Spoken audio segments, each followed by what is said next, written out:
Hi, I'm Deanna Dansky, and today I am bringing you the topic of how to be a project perfectionist. The reason that we are going to be talking about how to be a project perfectionist is that anybody who can identify with being a perfectionist knows how challenging and difficult it can be to move into action, or as I say, get out of analysis paralysis. So the reason that this topic is really important to me is because I identify with being a perfectionist. In fact, I call myself a recovering perfectionist. So I can relate to a lot of the feelings and a lot of the challenges that go along with this quality of perfectionism. I actually started out my journey of learning how to shift from this addictive behavior of perfectionism when I attended the University of Santa Monica to receive my master's in spiritual psychology. It was there that I really started to understand who I was as a divine being having a human experience. And the reason that was such an important learning to me was the human part. I had always seen perfection as this divine quality, and that my humanism I really I put to the wayside, and I didn't really appreciate that part of me. And so through my studies and through my learning, I really learned how to see everything as perfect and how to see every opportunity, every challenge, and even every upset in my life as a perfect opportunity for my growth and learning. So we're going to use that today with our top 10 big ideas and look at what opportunities are available for you to start moving into action. So here are the top 10 big ideas. The first one is start now. I know that seems like an incredibly simple solution to getting started on a project, and that's the idea. Perfectionists tend to make things really complicated. They like to look at the big picture, and then the big picture overwhelms them, and it stops them from moving into action. And the problem with that is, if you don't take the first step, as Lao Tzu says, the journey of 1,000 miles begins with a single step, you never get to the destination you're really looking to get to.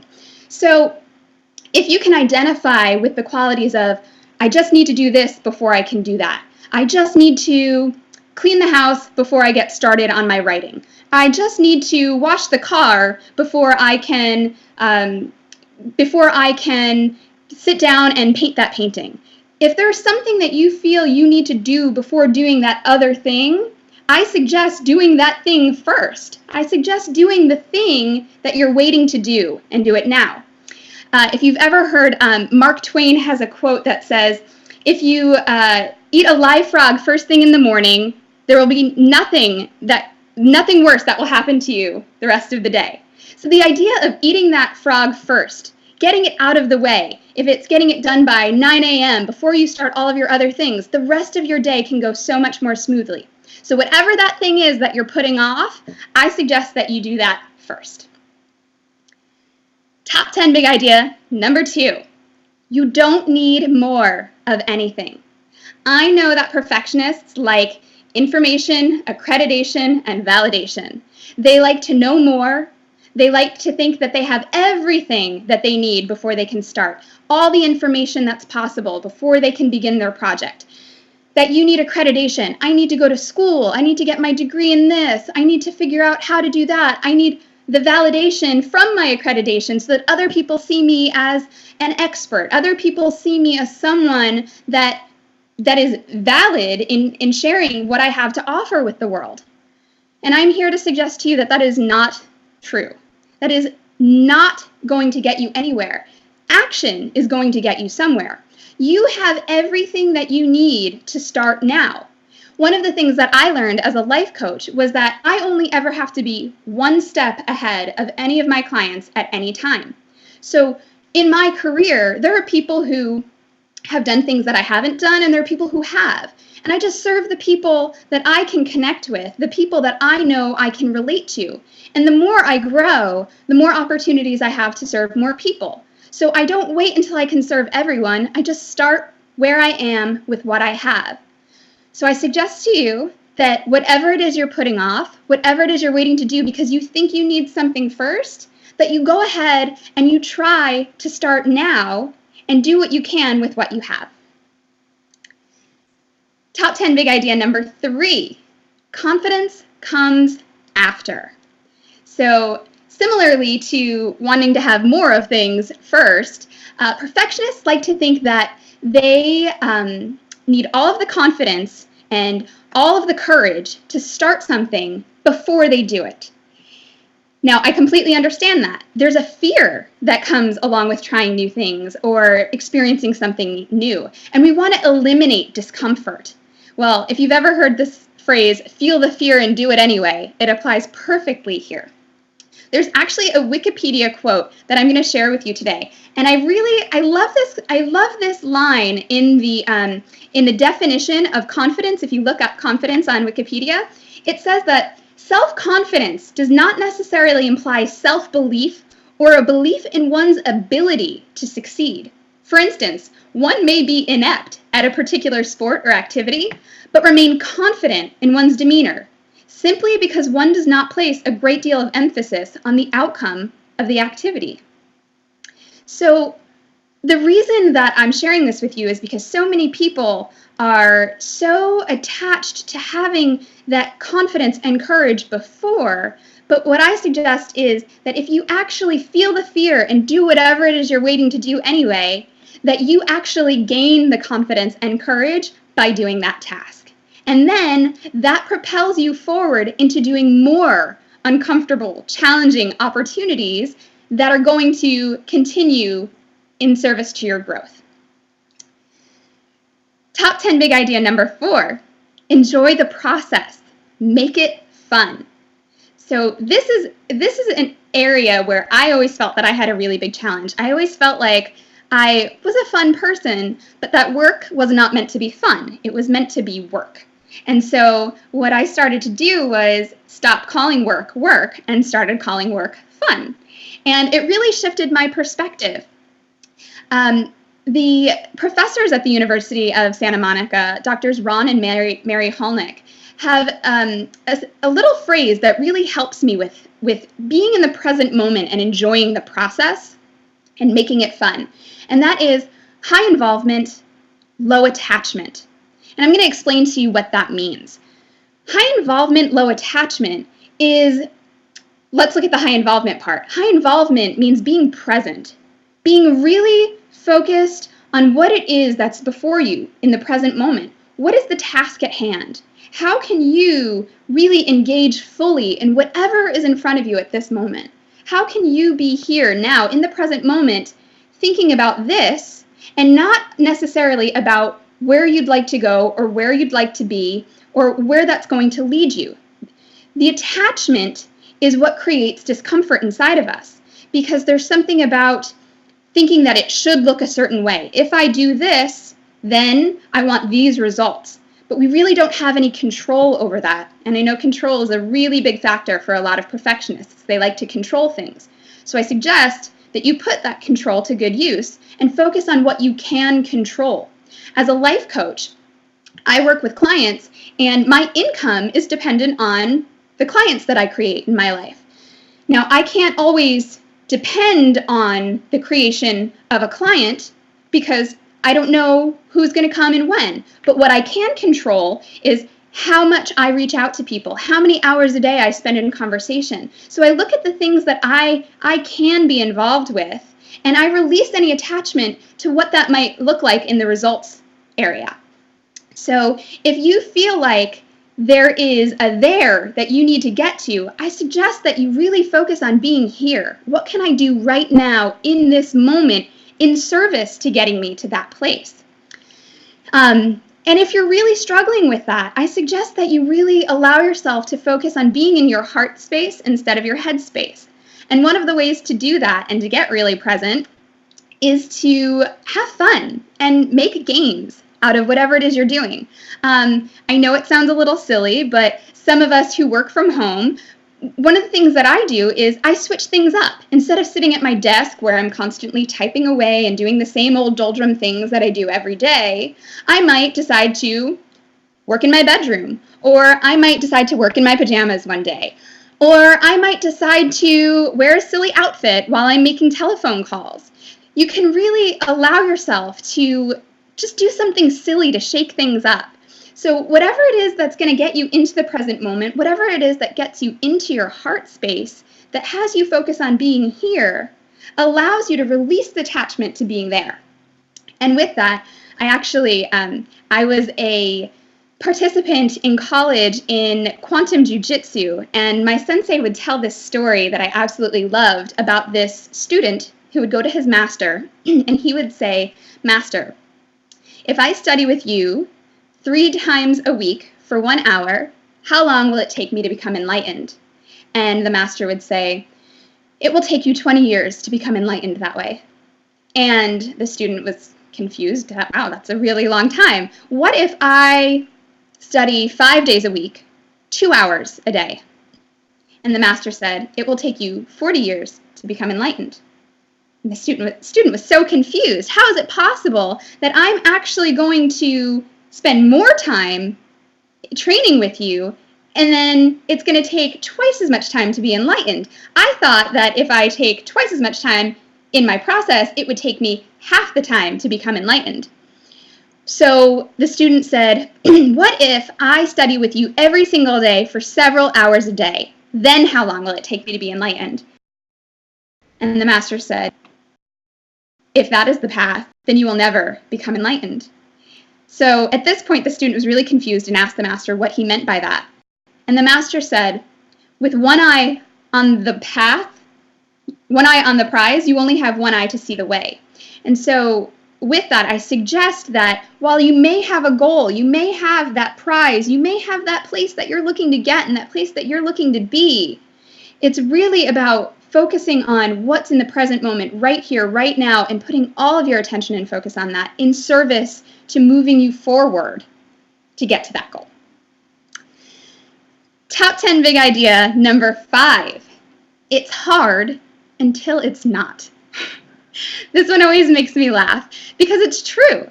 Everything that we've ever done in our lives that's been difficult, from learning how to walk, learning how to ride our bike, learning how to read, getting our first client, going to college, whatever it is in your life at one point that you thought was going to be so difficult, at some point you related to it and thought, wow, this is really challenging, until it was over. And then it was not challenging anymore. Eventually you got the hang of riding your bike. Eventually college, totally easy. You got the hang of it. Eventually reading. I mean, how often do you think about how challenging it was for you, in kindergarten while you were reading? It's not hard anymore. But the next challenge we always look at as though it's going to be something really hard and really challenging, and it is, until it's not. So what I suggest is once you get the hang of everything, you start to forget how challenging it was. So instead of putting all of this pressure on yourself to make it easier or to think that it shouldn't be hard, I suggest just focusing on doing whatever the hard thing is, knowing that eventually it will not be hard. And we know that growth is an exponential process. If you actually pretend to draw a line with my finger here, growth is not something that is linear, that goes up like this. Growth tends to look a lot like this. And it goes up, and then it either can plateau or dip down, and then we propel up again and plateau, dip down, go up. So there's a process to growth. And the more that we try to avoid the peaks and the plateaus, the less we are inclined to create new peaks. The less we are to avoid the valleys and the plateaus, then we're going to avoid those new peaks, because it's the plateaus, the times that we can really look and evaluate what's been going on, and the valleys where we learn to really sit with that discomfort that propels us forward into growth, that really moves us forward. So embrace the valleys, embrace the plateaus, know that it's hard, know that you're stuck, and that's great. And know that it's all in service to moving you forward into your next growth opportunity. Again, because there are peaks and valleys, one might think that if you're in a valley that you've somehow gone backwards, that you've somehow made mistakes, or that you're not where you should be or where you're supposed to be. But if you actually look at that progress that I mentioned, if you draw out that line, you'll see that your valley is never as low as your last peak. And so what's really great about that is being able to see that no matter what's going on in your life, no matter how stuck you might be, no matter how challenging it might be to be in that present moment, you are actually in a place of growth, and you are continuing to move forward up that exponential line. So, that being said, we're going to take a look at more of the process now in number 6, our top 10 big idea. Number 6, take breaks. So just like there are peaks, valleys, and plateaus, the plateau being very essential to our growth, there's also in the process an opportunity to take breaks, to have that time for rest, relaxation, observation. It's incredibly, incredibly important and valuable. Self-care for perfectionists can often be something that comes last. If you're someone who can identify with, once I finish this book, then I'll go on vacation. Or once I finish typing this paper, then I'll go for a walk. Or I'll exercise after I get done X, Y, and Z. If your self-care is always coming after a series of projects or to-do list items, which, by the way, are never done, then you'll see that self-care is either going to be last or completely non-existent. And the challenge with that is that studies show that unconscious activity actually leads to an increase in creativity. So we want our best work to come from a space of creativity, of openness, of awareness, of enlightenment. And the more that we sit at our computers and we force and we try to do things, the more closed off we actually become to our own inner awareness and our own creative process. So if you've ever noticed how your best ideas will come in the shower, or when you're off taking a walk, or you're just listening to music, it's because that's the time that you really open up and you allow that information to come to you in support of whatever it is that you are going to be getting back to. So we like to call this the art of doing nothing. The art of doing nothing is really a practice. It's really something that one has to learn how to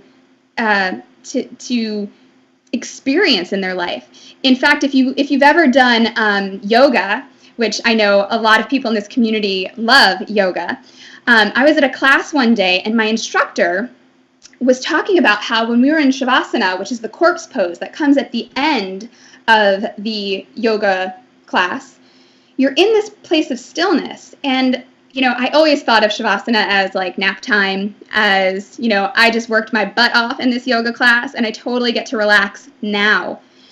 And she pointed out, and I love this, she pointed out that Shavasana is a pose. And of course I know that. I know Shavasana is a pose. But what she was suggesting was that it's a practice. Just like being in tree pose and learning how to balance, or learning how to be in warrior pose and strengthening yourself, learning how to be in all of these poses that create a strengthening of some part of your body, of your consciousness, of your awareness, that Shavasana is about strengthening the stillness. It's about strengthening that ability to stay present inside of you and to be able to resist all of the distractions or the physical movements, or which for me obviously can be very challenging. So it's a way to practice being really present in the moment, and that it actually is something we need to cultivate. So Lao Tzu, who I absolutely love, has this quote: "By letting go, it all gets done. But for those who try and try, the world is beyond the winning." And so with that, I just suggest that we learn how to practice letting it go. Whatever it is you think you need to do, it's not as important as just being present, of taking care of yourself, of letting go, and just being in a space of openness and receptivity, because that is the place that's going to propel you forward into growth more than the actions that you think are going to help you. So Wayne Dyer talks about be, do, have, and this process of how we're backwards in our society. We think if we have a certain thing, then we'll be able to do certain things, and then we'll be able to feel a certain way. So for example, if I have a lot of money, then I'll be able to go on a lot of amazing vacations, and then I'll be able to be at peace. And what he suggests is that by being in peace, by being in that space, that you're able to then do the things you need to do in order to get to the place you'd like to be. Our next top 10 big idea, number 7, get it right or get it done. So this is a really great quote that I learned, because I was so caught up all the time in getting things right that I was actually never bringing anything to completion. And the challenge with that is that things that are not completed in our life, as we like to call them, incomplete cycles of action, the way that I talk about them are like we're the sun, and these to-do list items are like little planets that have a gravitational pull on us. And they pull at our energy, they pull at our abilities, and they constantly pull at our attention. And we know from studies that the more distracted we are, the less we are to put 100% focus into whatever it is we're looking to do or create. So I suggest getting things done. In fact, whatever it is in your life or your business that you need to complete, whether it's cleaning out your closet and releasing things that you don't wear anymore, or as Entheos likes to practice, get your inbox down to 0, right? It's going to be an amazing experience to be a place of completion. In fact, a lot of perfectionists don't know that the word perfect has evolved over time. It doesn't necessarily mean to be in this state of absolute beauty and I don't even know what we think perfection is, but I know that it actually comes from Latin, and I will not try to pronounce anything in Latin, but that it actually comes from the Latin root that means to be in completion. And so the word perfect actually doesn't imply that it needs to be without flaw. It means to be in its whole completed state. So I suggest to you, all of those things that you're waiting to get done correctly or get them done right, that you just get them done. And there's opportunities to go back and fix and shift and all of that if you want to. But by getting it done and bringing it to a state of completion clears up the energy inside of you so that when you do go back to it later, you'll actually have a new energy and a new set of eyes to be able to look at whatever it is you're trying to accomplish. Top 10 big idea number 8. Celebrate success. So because we mentioned that perfectionism can be a little bit like an addiction where we're constantly looking for our next fix. We're looking for the next thing to be perfect. What else can we do? There's really a lot of times there's people forget to celebrate what it is that they're actually completing, what they are getting done, what they are achieving. And the problem with that is that it doesn't allow us to be present with our achievements. It doesn't give us a chance to prize ourselves. You know, in our culture, a lot of times we're encouraged to be modest, and we're encouraged not to boast or be egoic. But there's a really big difference between being in the ego space and bragging because it's a space of comparison to others or a space of seeking attention, and a place of prizing, which is really an authentic way of being, of self-appreciation, of self-love. And so what that celebration of success can do for you is to really fill you up. And whatever it is that you're looking to do next, you're going to come from that be, do, have experience. You're going to come from that place of completion. You're going to come from that place of self-love and bring that to whatever you're going to do next.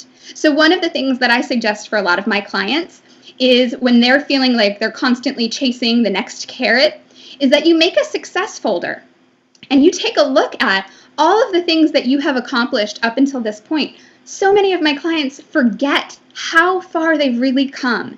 And it's such an incredible way to appreciate yourself and your life, because gratitude, we know, leads to an attitude of happiness. And we know that it brings more joy in our lives. So by celebrating those successes, we actually can be much happier.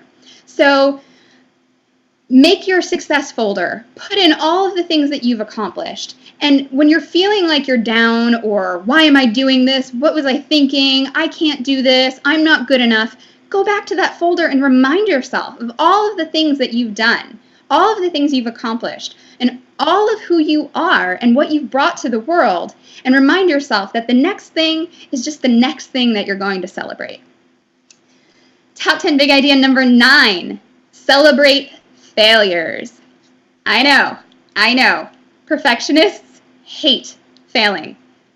I know I personally hate failing. I always have. I've always hated the idea of failing. In fact, I'll be perfectly honest with you. I don't like to tell a lot of people this story, but when I started at Penn State my freshman year, I didn't know what I wanted to do or who I wanted to be, so I actually followed my brother's footsteps. I went to Penn State like my one brother, and I majored in business like my other brother. So I was in the Smeal College of Business and taking all of the classes that they recommend. And the first one was calculus. I hate math. I've always hated math, and I didn't take pre-calculus in high school. So I tested in to calculus somehow, and I completely could not follow it. I couldn't follow along, and I had a tutor, a friend of mine who's a Harvard Med School graduate. He's incredibly intelligent, tutoring me in math. I was so lost. I couldn't follow it. And so I had no idea that we could drop classes in college. It was freshman year. And so I failed. My first failure ever after graduating in the top 1% of high school and, being a straight A student my whole life. I had a big fat F on my transcript. And I called my dad crying, and I said to him, "Daddy, I failed calculus." And as sweet and amazing as he is, he said, "Deanna, you did not fail calculus. It failed you." And I really started to understand what that meant. By failing this, I really knew that this wasn't for me. This was not my path. I didn't belong in the business school.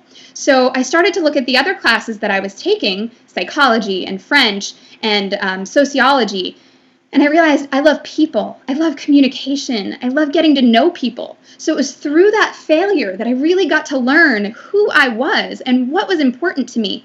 So I became a double major in psychology and French, and I minored in international studies. And by the time I got to the end of my college career, all of my classes, my GPA kept rising, because the more focused on what those classes were, the better I actually performed.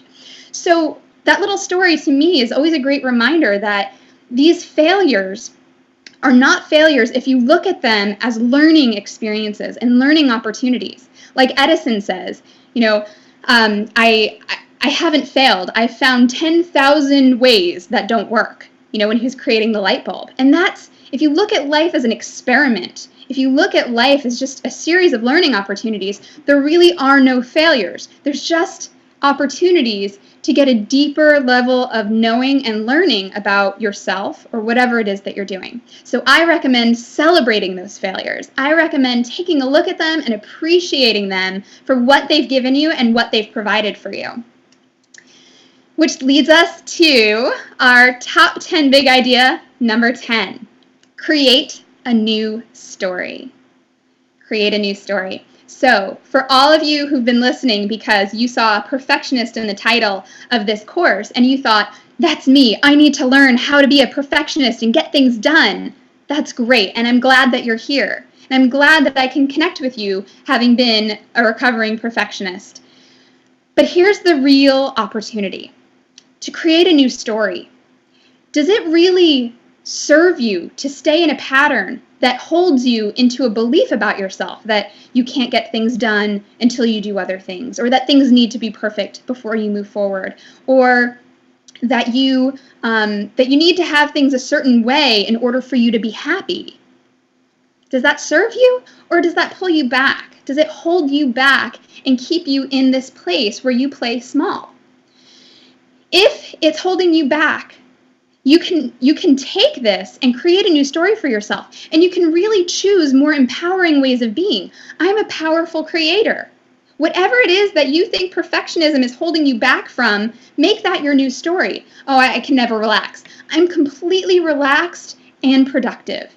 I'm never happy, right? Because I'm a perfectionist. I'm totally enjoying the process of whatever it is that I'm creating. If you make that your new reality and you let go of the story of perfectionism, there's nothing that can hold you back. By focusing on whatever it is you think is missing from your life, or whatever it is you think perfectionism is keeping you from, if you step into that and make that your new story, I know that you're going to be able to propel yourself forward in incredibly profound ways.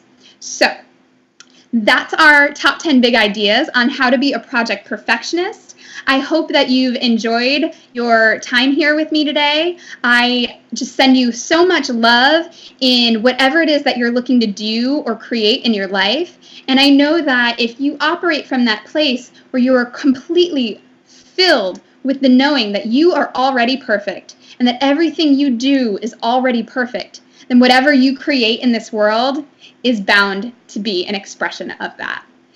For more information, or if you're looking to connect with me, you can find me at www.deannadansky.com.